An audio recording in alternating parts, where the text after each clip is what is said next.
Welcome to the 7 Days Digital Reset by Doing Healthy Africa. We live in an attention economy. The platforms and feeds on your devices are engineered by developers to capture and hold your focus for as long as possible. This flowchart shows the specific stages of distraction. It begins with a cue, like a notification, triggering you to pick up the device, click, and scroll. Repeating this cycle turns engagement into a reactive default. You aren't choosing, you're simply responding.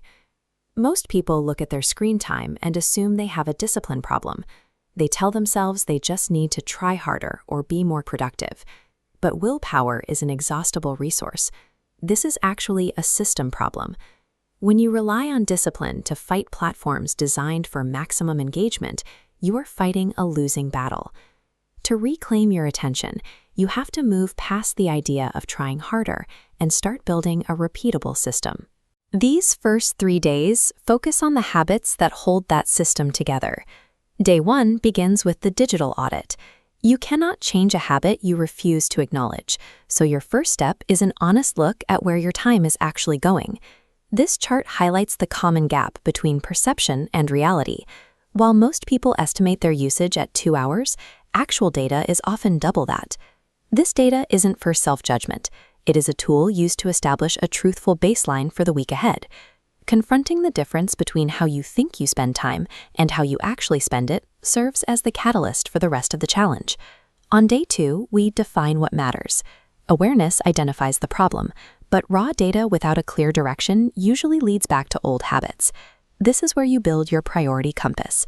You list the core areas of your life, like your health, your career, and your family, and define one specific goal for each one. You then map your digital behaviors against these goals. You categorize your apps and habits based on whether they support or undermine the life you want to lead. From this, you create a personalized yes-no filter. It's a single question you ask yourself every time you reach for your device. Defining these priorities turns every notification and screen unlock into a conscious choice. This adds necessary friction that breaks the cycle of autopilot scrolling. Day 3 focuses on creating sacred spaces.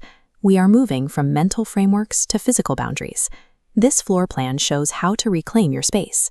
Research shows a phone's mere presence claims cognitive capacity. To counter this, designate device-free zones and a phone parking spot. Remove screens from these rooms and replace them with analog items like a book.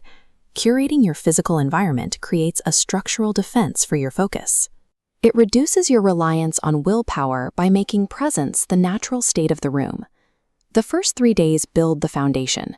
The audit identifies the gap, clarity provides the direction, and your environment protects the root.